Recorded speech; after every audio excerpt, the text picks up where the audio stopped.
true that the Trump administration temporarily delayed aid to Ukraine. That is their right to do so.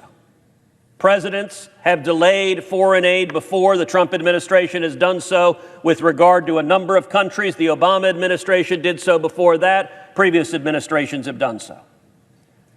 But we heard hour upon hour of the House managers trying to establish the proposition that aid to Ukraine was delayed when President Trump admits aid to Ukraine was delayed. There's no dispute about it.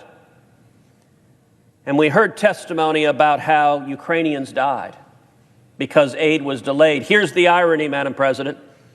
If you support aid to Ukraine, as I do, military aid to Ukraine as they stand up to Russia, there is no dispute whatsoever that for the entirety of his presidency, President Obama refused to give lethal military aid, defensive aid to Ukraine.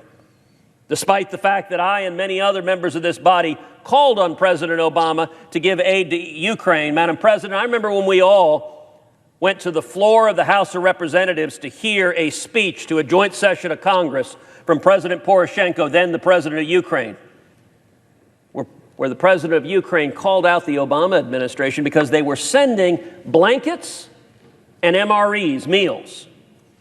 And President Poroshenko rightly said, you can't fight a Russian tank with a blanket. So if the House managers are right that there's something improper about delaying military aid, the Obama administration did so for the entirety of the administration.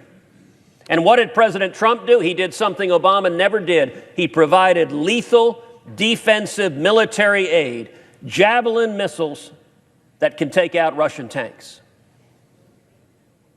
The first ground they allege of delaying aid is legal and permissible, and by any measure, the Trump administration's record on it is much, much better than the Obama administration's. How about the